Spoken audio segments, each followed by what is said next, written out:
Reklamo ng isang pamilya sa Davao City ang kanilang nabiling bigas. Nagmistula raw itong styrofoam matapos na isaing. Nakatutok si Tina Panganiban Perez.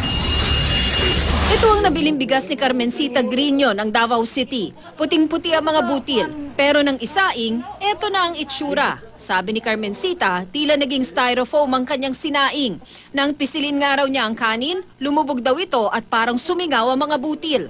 Nangamba silang baka hindi ito ligtas kainin, kaya dinulog nila ito sa National Food Authority.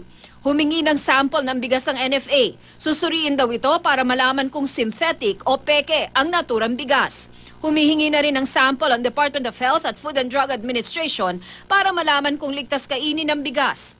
Kamakailan, kumalat ang balitang may pekeng bigas na ibinebenta sa ilang bansa sa Asia na hinaluan ng synthetic resin na nakakalason. Payo ng FDA, huwag kakainin ng bigas na kakaiba ang itsura hanggat hindi sigurado kung ligtas ito sa kalusugan. Hindi pa nagbibigay ng pahayag ang may-ari ng tindahan kung saan nabili ang bigas. Ito naman ang nabiling puto ng isang babae sa Dagupan City. Muntik na siyang mabulunan dahil ang puto may palaman palang kinakalawang na pako na nasa 2 pulgada ang haba. Ayon sa babae, nabili niya ang puto sa isang naglalako ng kakanin.